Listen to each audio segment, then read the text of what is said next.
special guest who is going to blow the lid on something that far too many of us have faced at some stage in our life. Being burned out in our career, not knowing where we should turn and how to build the path to a fulfilling, satisfying and inspiring career and leave that burnout behind. So, a little bit about our very special guest today. His name is Sean Cecil. He has been a director in a major finance firm, advised at the famous Boston Consulting Group. He studied bioengineering, as well as various other healing and mindset modalities. He is the author of Soulfire, a guide to finding your right place in career and life, and so much more. He's a voracious learner with a fervent belief in the ability of being able to better oneself through self-reflection and study through a systematic process to bring about the Renaissance man in or woman in you and me. And after an epiphany that he had some time ago, he wanted to take his love of continuous learning and knowledge and everything he had done in his career and in the many organizations he worked and synthesize it into a process that could help people achieve their full potential and leave burnout behind. And that was the birth of the Oculus Institute, where he helps individuals make and fulfill their full potential. Please welcome Sean Cecil. Thanks, Prash. Thank you for that extensive introduction. You're very kind, and I'm very happy to be here. Sean, it's a distinct pleasure because I came to know about you, of course, through a recommendation from a very trusted expert within the podcast industry. And she really emphasized how your style and approach is quite refreshingly different.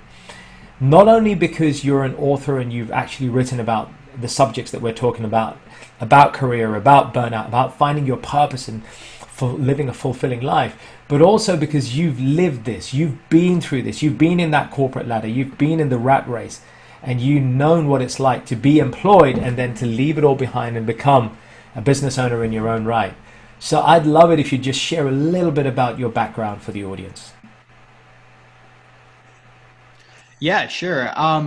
So a question, how raw can I get on this story? Because when there's a point where I hit rock bottom and I just wonder whether I can be all out on that. You can be as raw as, public language guidelines allow. So go for it and share it. Take us a little bit down that journey. Awesome. Sure. So, I was on the conventional path to success that everybody says you should follow. I went and got good grades, went to a nice university, got a job at a big consulting firm, all that kind of stuff. And while I was there, I burned out for a variety of reasons. Some of it was, there was a culture of putting in a lot of hours, whether you're adding value or not, is some kind of like twisted freshman hazing ritual, which never sat well with me. But also the fact that I wasn't really aligned with my true function. So I burned out. I got into some conflicts with some of the partners because I'm the kind of person where if I'm dissatisfied, I'll just go tell somebody. And so anyway, eventually I got fired because I brought too many problems to their desk. I was the best analyst in the state, but they, and I got a lot of get out of jail free cards, but you can't get an infinite amount of get out of jail free cards. If you're clearly not happy, right, it's not going to work. So I went freelance for a while. I actually made more money freelance. And when I was freelancing in this space, I was working 30 hours a week and I was making six figures. So I was young. I had a bunch of money, a bunch of time, but I wasn't doing what I was meant to do. So I went out partying. I was chasing girls and drinking and, all kinds of stuff. And that was the focus of my life because I didn't have anything better to do, and there was this splinter in my mind that this just wasn't, this couldn't be it, it just couldn't be. So my biggest client brought me on full time. That was the finance firm that you mentioned, big RIA. And while I was there, I got into, initially it was very good, but again, there was still something missing. It was better than the BCG, but I started to develop conflicts with my boss, which at the time I thought was just entirely due to the fact that he was bipolar, which he was, but the bigger problem was that I was restless. And so I would keep bringing stuff to him because I had this restlessness because there was Right. something there, you know? And so eventually, you know, as our relationship deteriorated and the splinter in my mind didn't go away, I started to get really depressed because I felt that I had this choice. I could either be financially successful and sell my soul to somebody else, or I could be broke and maybe happy. But like neither of those two was going to work for me. And at this point, I got so depressed that I became suicidal. And I found myself Wow. staring down the barrel of my gun. And that's the raw thing that I mentioned. But for whatever reason, I had a flicker of hope and I started searching. And eventually, after several months, I was in a room where somebody was talking about following your authentic values and all this kind of stuff. And then suddenly it was like this epiphany. I realized that my function in this world is to learn and to teach, to absorb, process, and transmit information. That's what I do, right? Birds fly, fish swim, Sean deals in information. That's just how I am. Love And it. then from there, I was like, okay, listen, how can I do this, you know, in a way that's like, you know, not a high school teacher or professor. And so I got into personal development. And that is how I got started on this journey. So I hear that trauma, that deep pain that you felt, and that deep discomfort in the roles that you did was a powerful catalyst in helping to shape how you now show up in the world. What do you regard now? What does the Sean of today regard as his mission? What drives you to wake up in that morning? You talked about teaching and assimilating and teaching. What is your prime driver? What is your wish for the people that you encounter? Well, so I mean, when it comes to the people that I encounter, I want everybody who interacts with me to be better off for their interaction with me, right? In terms of mission, honestly, I have a spiritual system or a spiritual technology, you might call it, that helps clear out a lot of the noise in your head and help you get in touch with your authentic values. I would, you know, this is a big, hairy, audacious goal, as they say in the entrepreneurship world here in Texas, but I would love to have 1 million people go through that system and change 1 million lives right? with that. I think that would be amazing. Psychohacking, right? Yes, that's psychohacking. That's correct. That's Love the name it. of the system. That's correct. And So, that may show up again in this, because obviously a lot of our viewers will be familiar with NLP, various other techniques that are used to codify and decodify or deconstruct roadblocks, mental roadblocks that appear for us. so I want to, you mentioned NLP. I want to make a very important distinction here, right? There are fundamentally 4 types of internal work, right? Mental and spiritual work. You can put them into 4 buckets, right? One of them is NLP and everything related to that. And most of the coaching world relies very heavily on that. It was popularized by Tony Robbins. It has some advantages, but also has some disadvantages. The second group would be positive psychology, which most spirituality, law of attraction coaches are fundamentally based in this kind of positive psychology model. Then the third would be like psychotherapy and psychiatry, more psychotherapy and psychology. Right. And then the fourth would be psychohacking and other esoteric derived methods. So those are kind of like the 4 different buckets. And I could go into detail about each, but I just wanted to make that clear for the audience. Yeah, I love that. Thank you. So when we talk about these practices, what value can such practices hold when it comes to somebody who is in their 30s or 40s? They're feeling burned out. They're feeling that their career is not all it cracked up to be. Maybe they haven't felt physical burnout yet, but they're mentally getting burnt out. They're beginning to become dissatisfied or just disillusioned, especially in the climate that we have right now, where a lot of people are beginning to re-examine: is there more? Is there any more to life than this? Is this all it's meant to be? Work here, and when the reality of existence and human connection is more pointed now, probably than any time in recent history. What promises can diving into these areas like psychohacking, whether it's NLP, applied psychology, etc., hold for individuals to make a powerful transformation in their personal and professional life? Yeah, sure. So at the highest level, right, when we're talking about just living, right, if you're in a very conditioned state, if you're in a very stressed out state, if you're on autopilot all the time, then you're going to see a couple of things happen. One is you're going to see your time horizons contract. You're going to be operating day to day, right? You're not going to be thinking long term. You're not going to be making the best long term decisions. You're just going to be trying to get through the day. The second thing is you're going to see your social horizons contract. The more stressed you are, the more focused you are on yourself and maybe the people immediately around you. But if you have a sense of a bigger purpose, if you have a sense of wanting to have an impact, you can't do that if you can't empathize with all the people involved. And if your social horizons are constricted, you're not going to be able to do that. If you want to build a business, you got to be able to empathize with your customers. So if you're all stressed out, that's going to be really challenging. And then your marketing is going to struggle. So your time horizons constrict, your social horizons constrict.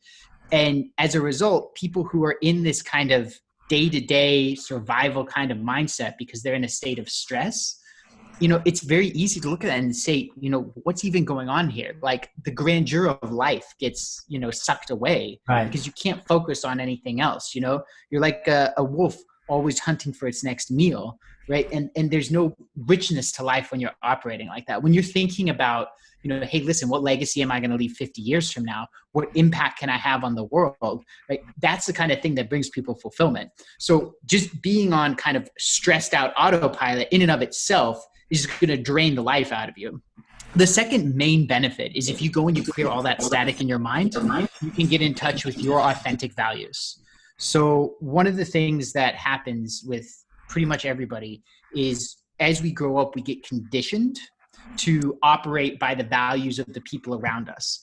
And those values aren't necessarily the same as our authentic values. And so if we're in a state where we think we have to be obedient or we have to please other people, where we have to defer to authority, all this kind of stuff, it's going to create this conflict between the values that we think we ought to have and the values that we actually do have, right? And so if you actually want to, get in touch with your nature, whatever that may be, you have to be able to filter out everybody else's values and focus on your own values so that you can determine what's actually going to make you happy.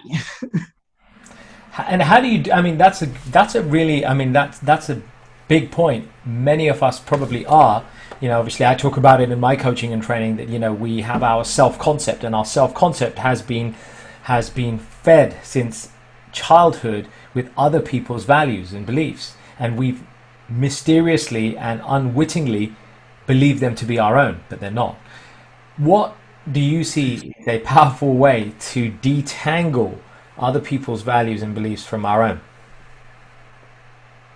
Well, so it's not, unfortunately, as simple as that, because in order to do that, you have to bring your mind to a point of order, right? So I like to tell people that, like, imagine that you're you're a robot, right? So a robot, there's a metal body, and that's your body, right? Then there's software that runs the robot, and that's the mind. But you are not that software, and you are not that body. You are the programmer who built the robot, right? You get to choose how the scripts operate. You are the soul, not the mind.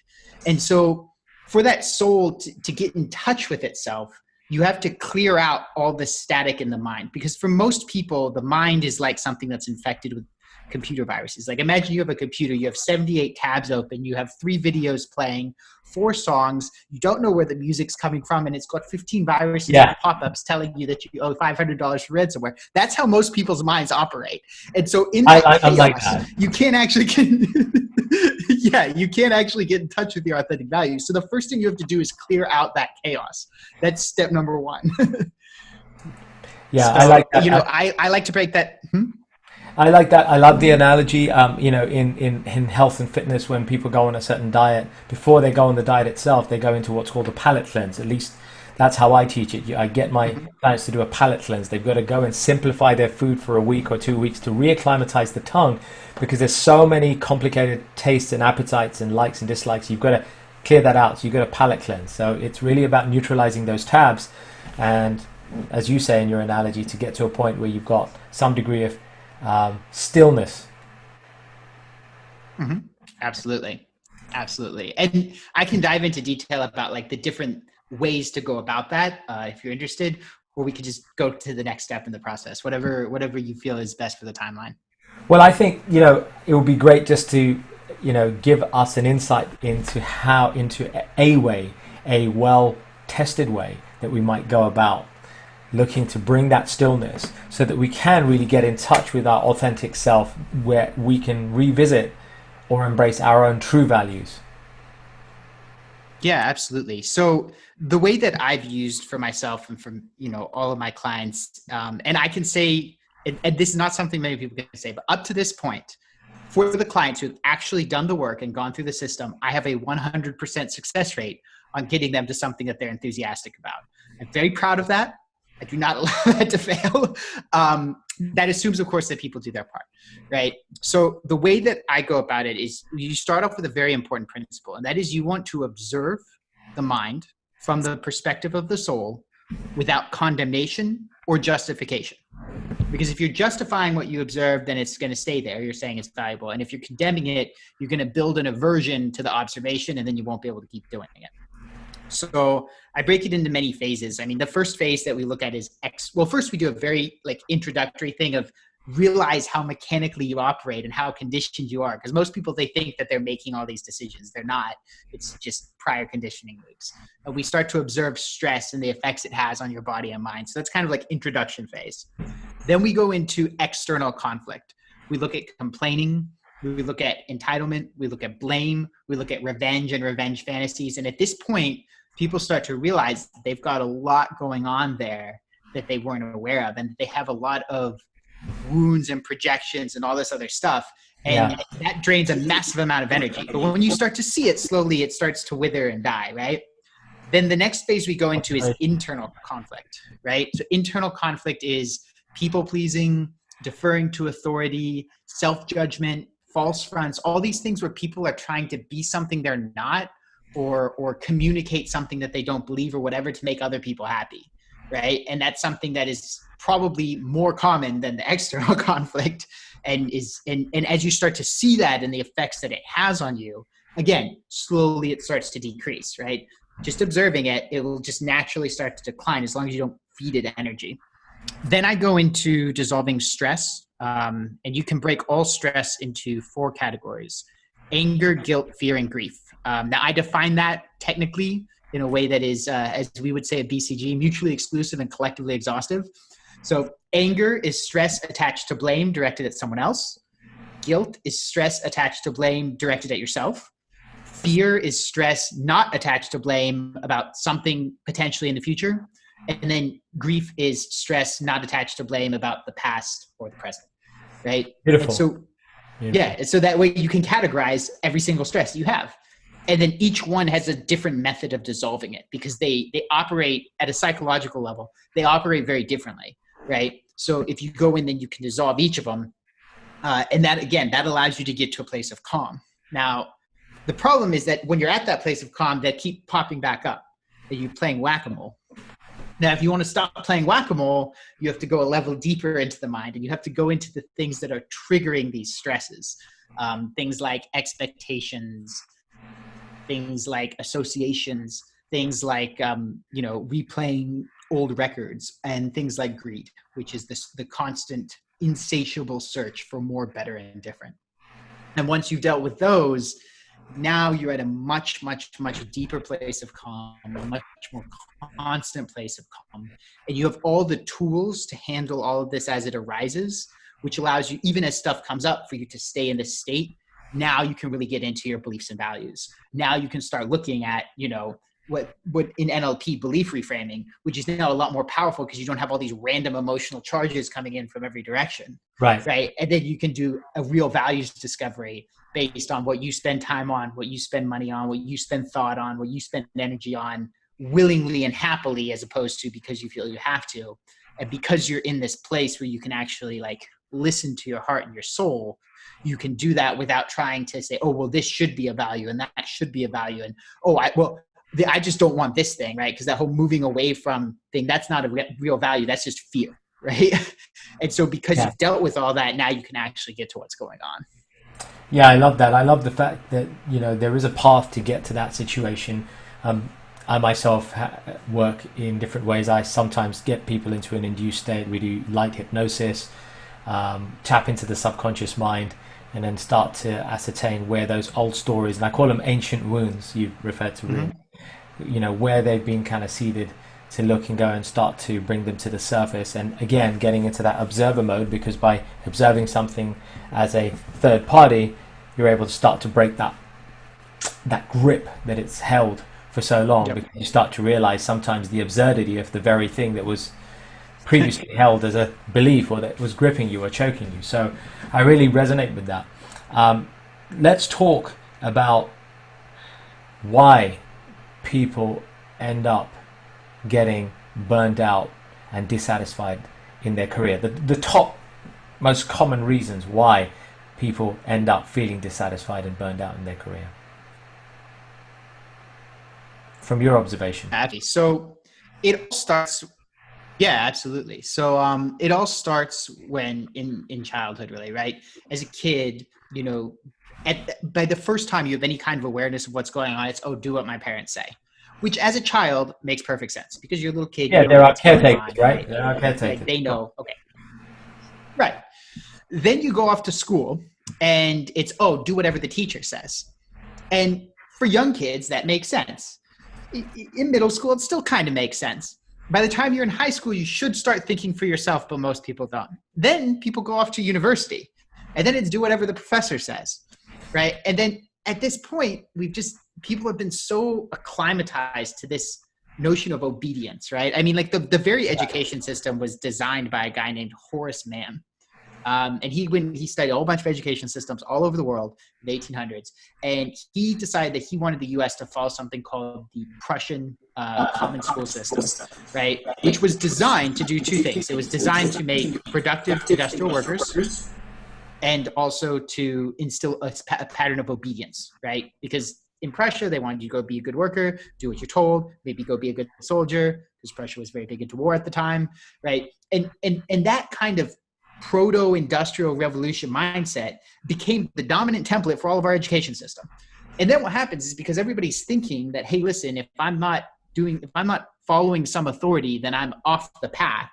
Then when you graduate, you know, go find a good job at a big corporation, and then you'll have a boss and he'll be the authority, right? And if you do anything at any point where you're like doing your own thing or thinking for yourself, that's dangerous. Don't go do that, right? And it's not consciously said that way, but it's a subconscious pattern that society has instilled. And most people who believe this, they don't even realize that they're perpetuating it, right? But think about it. When your parents say, hey, listen, you need to go get a good job. Go get a good job like being a doctor. Go get a good job like being a lawyer, right? What they're saying is, hey, listen, follow a well-trod, prescribed path that other people have walked, that may fit for other people, but we don't care if it fits for you or not, but you need to go do it, because otherwise you're going to be poor, broke, and starve. Which is not true, by the way, because the people who are most successful have actually not followed that path. They've gone and aligned with what they're meant to do. And that's why they put so much into it and why they get so much out of it, right? So the evidence actually doesn't make any sense if you look at it, but that's kind of the pattern that everyone's adopted. So that makes a lot of sense, that it has its origin somewhere out there. Now, how does it play out? And obviously, you know, you and I both work with people who have faced burnout, who faced that deep dissatisfaction. I mean, I certainly work with people in their 40s and 50s whose kids have grown up, they're at university now, they've got the money coming in, so it's not about the money anymore, it's not about raising the kids anymore, but they feel this deep gap. But it is about the money. It shouldn't be, but it is. Because what happens is they've been so conditioned that if they don't have this income, that they're going to die almost. That's not what it's said. But all fear is fundamentally premised on that fear of death. So like, if I don't have this money, I don't know what's going to happen. So it shouldn't be about the money, but it is. And people can't let go of that, because the fear is so powerful, because it's been instilled in them since they were old enough to think about jobs, is that you have to be making enough money, you have to be making enough money, you have to be making enough money, even though the best way to make money isn't to go do other people's stuff. Like, that's what people get instilled with. And then they hold on to that even past when it's no longer remotely relevant to them. So are you saying that, in your views, that people in general could get by, or let me rephrase that, people could actually not just only get by, but probably thrive, flourish, emotionally, physically, spiritually, with considerably less than they think they need. Well, yes, that's true, but you also don't need to take a pay cut to be successful. I mean, my client on average ends up making $50,000 to $100,000 a year more, not less. So yes, people could absolutely get by on less than they think they need, but even though that's the case, they don't have to. I mean, I always say you don't want to be attached to anything. You don't want to be attached to money. You don't want to be attached to your possessions. Like, that's never helpful. But even if people can't drop that attachment, you can still deal with the irrational fear that if you're true to yourself, you're going to be broke, because we have this starving artist kind of, story Yeah. that people repeat over and over again, but it doesn't really work like that. Right? In reality, like, if you're fulfilled, you're going to be operating more efficiently. You're going to be learning more because the brain learns a lot faster when it thinks it's playing. Yeah, Right? dopamine levels are elevated, all the other Right, good stuff. exactly. And so even though immediately in the immediate term, may not be able to make a jump and make more money. Sometimes you can, sometimes you can't. Over time, it's a compounding effect that becomes really, really powerful, because as you learn more, you're able to add more value. As you're able to add more value, you're going to be able to get more back, because fundamentally, like, the way to be successful is to have a skill set that adds value to other human beings and be able to persuade them to monetize you for it. That's it. That's how you make money. People think that you have to have degrees and certifications and this and that and the boss and the approval and the stamp and the promotion and the resume. At the end of the day, none of that matters, right? Like, Rachel Ray didn't go to culinary school, but she made like $50 million doing cooking shows. Like, I can name you a bunch of tech billionaires who dropped out of university. They don't have all these certifications. They didn't follow the path. They just did something that they believed in, right? And the reason why people who go and start their own businesses or follow their dreams end up broke is not because they're following their purpose. It's because they haven't learned how to persuade people to actually give them money, because they're either not adding real value, they've deluded themselves into thinking that what they're selling is more valuable than it is, or they don't understand empathy and marketing and sales and all these things that are needed to be really successful at persuasion. I love that. That's a truth bomb right there. That is a big truth bomb. If so, let's talk about what people can do in that scenario. If they're employed, Mm-hmm. they're in a job, they know they've got to bring the paycheck home for their families, for their livelihood, all that sort of stuff. They're trying their best to keep afloat, especially in this climate where they're probably just people are trying to cling onto their job. Others have been made redundant and they're looking for another job. But let's just talk about people who are trying to cling onto their job. They're dissatisfied. That burnout is building up. They're doing two people's roles, sometimes three people's roles. They know there are 15 other people who could fill that role quite easily. They're easily dispensable. And so all that extra pressure and expectation that's coming down organizationally is really playing on them. Or as a leader, they've got the stakeholders. Whatever it is, at any level of an organization, if they're feeling that real dissatisfaction and they're feeling that burnout coming on, and that overwhelm, emotionally or physically, what are the first steps they can start to take proactively without going crazy and just, ditching everything, or, risking low risk steps? Yeah, well, so I mean, I can give you a whole path from beginning to end, low risk all the way, right? Step number one is you've got to do this internal work. You've got to clear out the stress and the conditioning and all that kind of stuff, because if you don't, you will burn out. And when you burn out, you're either going to quit because you can't take it anymore, or you're going to get fired because you're walking through there like a zombie and everybody can see you. Everybody. So, that's what happened to me at BCG. Everyone knew I was unhappy. That's why I got fired, right? It's not that my work, right? So the first thing you want to do is you want to go do that internal work just to get your sanity back. And then once you've done that internal work, now you can get clear on your authentic values. Then you can get clear on your natural function. You can get clear on your mission. And then you can get clear on what your purpose is. Now, the thing about this purpose is you got to give yourself the license to dream a little bit, because this isn't something that you're going to do next month. Right. It may take years to build, and that's okay. That's part of how this works. Anything really great takes a lot of time to build. But if you get clear on the end goal first, now you have something to work towards, right? So now you've gotten your sanity back because you've done some internal work and you have a long-term goal. Right. The next step is you want to plan out bridges from where you are to that long-term goal, right? And this is something that I help people with, this kind of career planning of how do I go from A to B to C to D to E so that I never have a major drop in my income, right? At least not a sustained major drop. You may have something where, it drops for a couple weeks or whatever while you get something else together. That's fine, right? But not something where you go for a year without earning money or whatever. And you can set that up. And the bigger your dream is and the farther away it is from what you're currently doing, the more steps you're going to need and the longer those steps will take. But you can always make a path.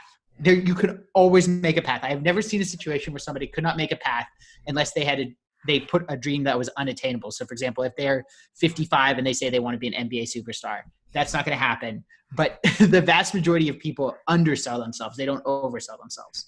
Most people will say, oh, I can't do that when they actually can, right? The vast majority of the problem comes with people not giving themselves license to do. That's when the inner critic and imposter syndrome, which are also exactly. You need to pull out. That's part of the inner work. That's part of having a coach. That's part of having somebody guide you on this journey. A lot of people, and I think, let's just put this out there, folks.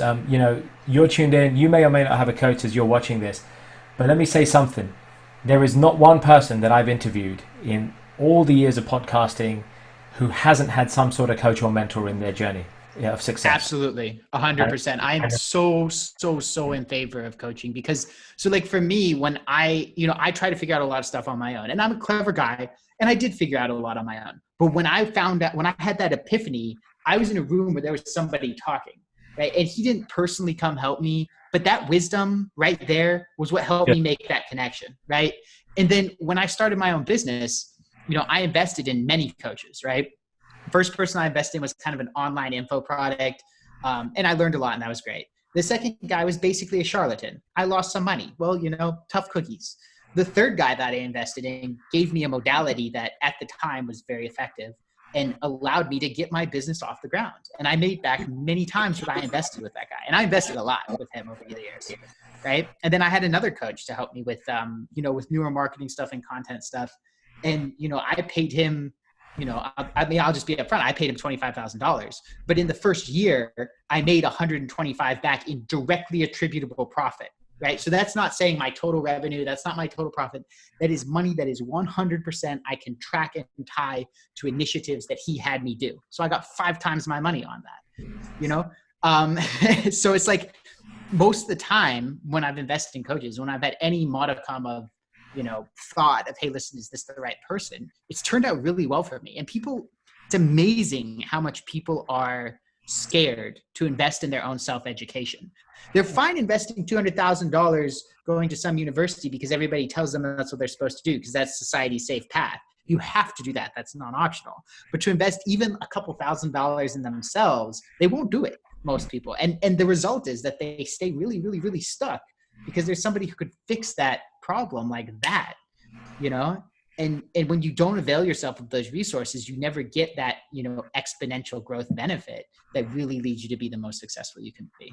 Every major athlete has not just one coach, but multiple coaches, right? Every top executive has at least one coach. I've never met a top executive who does not have at least one coach or mentor. Never seen it. And this is the fact, my friend. I mean, and recapping for everybody here, we've got number one, we're going to get the internal work done. So if you're feeling that, you're really feeling that it's time for a change, you want to break out of that burnout and find fulfillment and inspiration in this career or another career path or your own business. One, do the internal work. Secondly, get clarity in your key values, your mission, vision, and purpose. I'm passionate. Those of you who followed me, I'm always about the MVPR, mission, vision, values, purpose. Get that MVPV right. Once you've got that alignment, define your long-term goals. Then work with somebody who can help you to build and identify and then build those bridges, those dot points on the journey to that goal that you want to get. And having that coach is a key part of this success factor, because the coach is going to be able to see where your limiting beliefs or imposter syndrome tendencies are holding you back from achieving your true potential. Right, Sean? It's so much. Yes, that's correct. And I'd like to stack on that.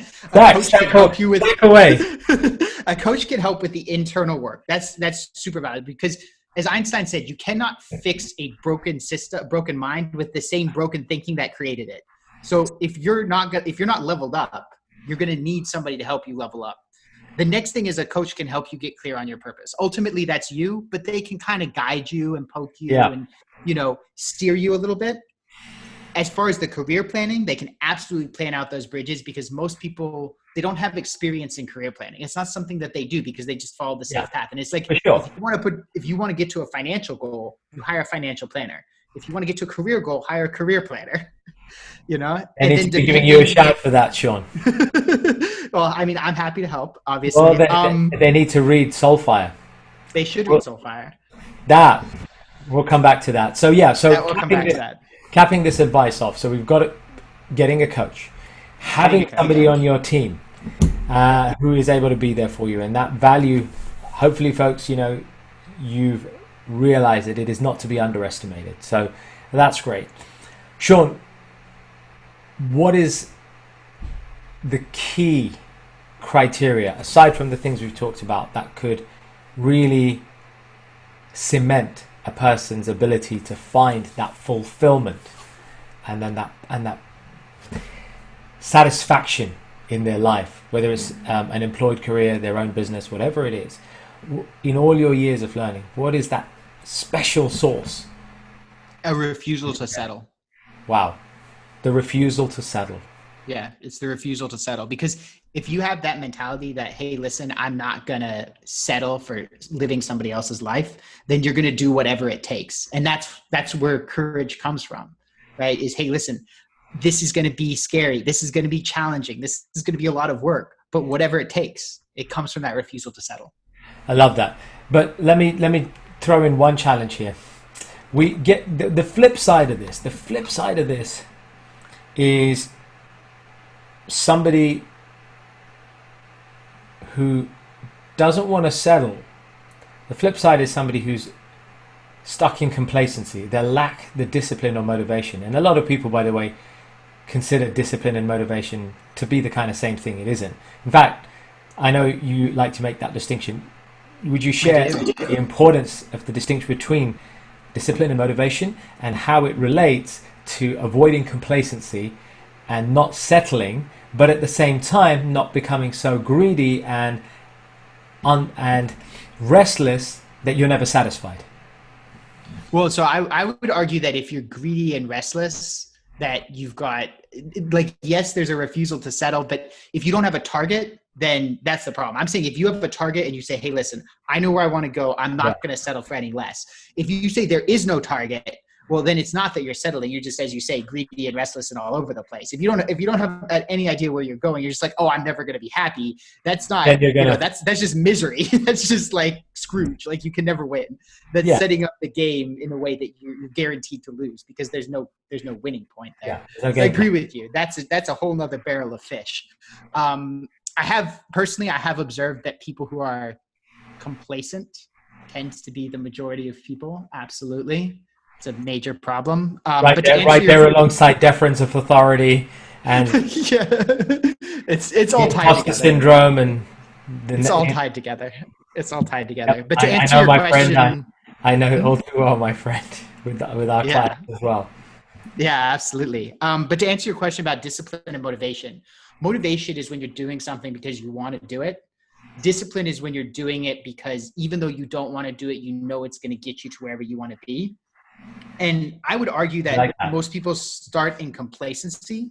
I love that. And then you have to develop discipline to create an environment where you're fueled by motivation. So you have to pass from complacency to discipline to motivation. You can't skip discipline. A lot of people want to skip discipline and they say, hey, listen, I just want everything to always be easy. And that's not how the universe works, right? Initiative needs resistance in order to take form, right? So you have to pass through that discipline phase, but then you can, as long as you have a goal that's going to give you that motivation, you have something to work towards. If you don't have that goal, then, you're just adrift in a sea. Yeah. And that's where things can spiral downwards because you've gotten so far stuck. I think that, and let's just speak to that. How many of you out here who are out there who are watching this have felt that desire at some stage? You want to change, but it's like, it's too much. It's never going to happen. I'm too old now. It's not happened. It's too late. My circumstances won't allow. And what happens is you kind of end up talking yourself into feeling that, well, where you are is not so bad. Well, it's better than ever, you know. Is that not a curse that falls upon people? And what could people do to shake themselves up, to come out of that trap? Well, so as you know, ultimately it's all based in fear, whatever that fear may be, right? It's all based in fear. So this is where, you know, we go back to that internal work again. Dissolving fear is one of the best things you can do. But if you want just a simple, it's not easy, but a simple way to do it, start living by one new rule. This is a rule that I live my life by. I never make a decision from a place of fear. Now that is way easier said than done, but if you do it for a while, you'll get the hang of it and then it becomes natural. Never making a decision from a place of fear is an art, my friend. It is an art.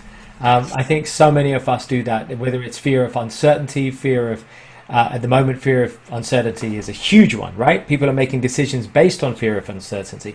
People are making decisions based on fear of loss, that they're going to lose their loved one if they go and make this move here. If I go and do this role, I might lose my loved one. If I make this career change, my lover, my wife, my partner might leave me. If I do this over here, my parents are going to be dissatisfied. Or it's going to be guilt, right? If I don't do this, I'm going to be dishonoring my family. I'm going to dishonor whatever it is. A lot of people are driven by that. All of us have had that feeling. Is there a way, from your experience, to transmute that without losing years? You get a coach. Of course, part of this is getting a coach. It has to be. But what can one start to do practically to start to transmute that thinking? Well, I'm happy to share how I dissolve fear with my clients. It's a simple four-step process. Step one, get very clear on exactly what you're afraid of. Step two, figure out what's really the fear beneath the fear, because there's always something deeper. And the question that's really good for getting there is, so what? If this happens, so what? This thing that you're afraid is going to come to pass, say it happens, so what? Right? And you may have to do that a couple of times. You may have to dig down a couple of layers. But you get down to what the real fear is. And sometimes you'll find that the real fear is actually really trivial in light of the stakes at play. And if you can see that and laugh at it because of the absurdity, then that dissolves the fear. If you can't, maybe it's something serious, then you go to step three, which is you ask, is it remotely plausible? And if you realize that it's like not even close to plausible, then you can laugh at that. Again, laughing at absurdity. But if that doesn't work, if it is plausible, if it's a serious thing and it could happen, then you have to go into the last stage, which is I call contingency planning. Imagine that it's already happened. Not that you're going to try to prevent it somehow, but imagine that it's already happened. Right in front of you, yeah. Right in front of you. What do you do now to get to a life that you can accept? Now, as long as you don't go into the trap of, oh, I would do this to stop it from happening in the first place, and you go into what you would do and get to a place that you can accept, you drain all that emotional venom out of the fear. And it may still be uncomfortable, but it doesn't paralyze you anymore.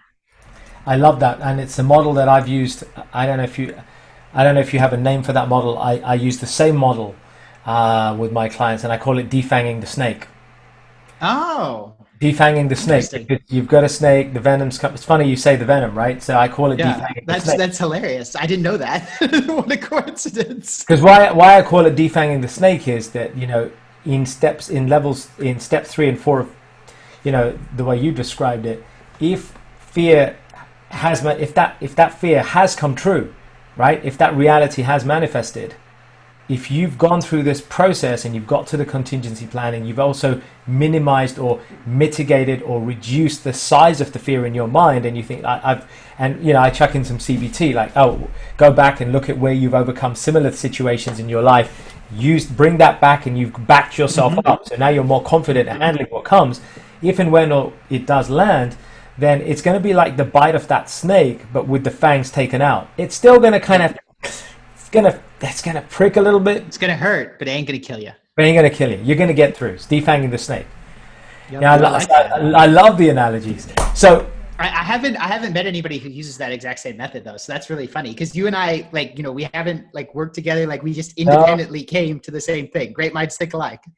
it is honestly that. I'm a structure guy myself, so and I'm not engineering background, but I'm a tech background, so Yeah, well, same same, thing. same, but different, so it's and let's not forget your logo, the Oculus Institute logo, and our Urban Spirituality and Stress to Success logo has the same pointed star things. Wait, you have an 8-pointed star on yours too? No, mine's is, I think no, mine's is 6 pointed star, but A 6-pointed star, but still, that's really close. right, and it's got some blue in it, right? That's funny. I love That's that. hilarious. Because we both put those together years ago. Yep, So yep. 10 years ago, my hilarious. friend. 10 years ago, 12, 11 years ago now. So, fantastic, fantastic. So look, Sean, I got some rapid fires for you. Yeah, hit me. Right, Sean Cecil is a Clark Kent in disguise. He is a superhero. He transforms with his cape, takes his glasses off, wears his steel vest, and goes around doing great things. What would Sean Cecil do if he were a superhero? What superpower would he want, and what would he do with it? Well, as far as superpower, one thing I would love to do is fly, just because I think that some of the most beautiful sights in the world are seen from a great height. Now, that's a purely selfish thing right there. Now, granted, if you can fly, you can do a lot of good in the world. But honestly, I think I can do more good by teaching than I ever could by running around saving cats from trees. I think I can help people change their lives because the best change comes from within, not from without. Amen, brother. I could not have said that myself. The heart of my coaching is that you are the source of your own health, wealth, happiness, success, relationships, and ultimate destiny, because it's you. It's the inner work. It's got to be investment in yourself, which is why a coach is so important. By the way, I should just add that there's a great classical, neoclassical song called "Fly" by the Italian composer Ludovico Einaudi. I highly recommend, Sean, you check out "Fly" by Ludovico Einaudi. It is such a beautiful piece. It's going to be the closest thing, Sean, I promise you, to you actually going and taking a flight. So check it out. Nice. Nice. Thank you for that. No, you're very welcome. Okay. And secondly, what would the Sean today say to the 20-year-old Sean back in the day? You have no idea the path that's ahead of you. But if there's one thing to remember, it's to be completely honest with yourself, especially about what you don't know. Wow. Especially about what you don't know. Yeah, be honest with yourself about how little you know. I love that. The student mindset, right? Yes. ABL. It's not ABC. It's always be ABC, the new ABC, right? Always be curious. Always be learning. Oh, Always always be be curious. learning. That's a good one. Yeah. Always ABC, always be curious, always be learning. And I guess that is what the Oculus Institute is all about, of course. So Absolutely. Sean, and on that note, Sean, tell us, your book, Soulfire, you've written a beautiful book. You want to tell us about that? Yeah, absolutely. So, we talked about this kind of high level process. We talked about some of the psychohacking and everything along those lines today. If you want to get more detail on that, if you want to, go through and hear all my thoughts on the subject and read through all that in a lot of detail, that you can go to www.oculusinstitute.com. The link to grab the book is right there on the front page. You can go find it on Amazon. If you type in Soulfire Career, it will come up. I will mention that I am working on another book, which is essentially an upgrade with a lot more systems and a lot more detail than the first one, which should be coming out sometime early 2021 is when I'm expecting it. So, if you guys go and check out Soulfire and you like it, keep your eyes peeled for the next one coming down the pike. Awesome. Sean, thank you, folks, once again.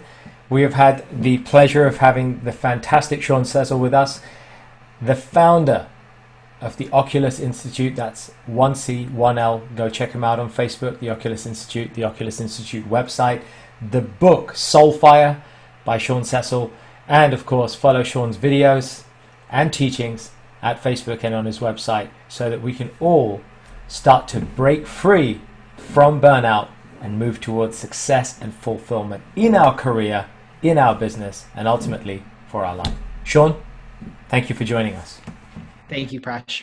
Folks, that's another episode wrap. We look forward to having you back on a future episode. Don't forget, we've got our fantastic Talking to Career from Procrastination to Productivity course. Our latest course is out. It will move you from a procrastinated state to a highly productive state and save you hours a week, which translates into thousands of dollars, and free you to start doing the self-work that Sean talked about.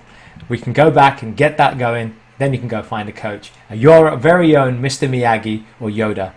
Drop us a line if you want us to be that for you. We're both here for you at your service. Otherwise, we'll catch you on the next episode. Namaste. Peace out.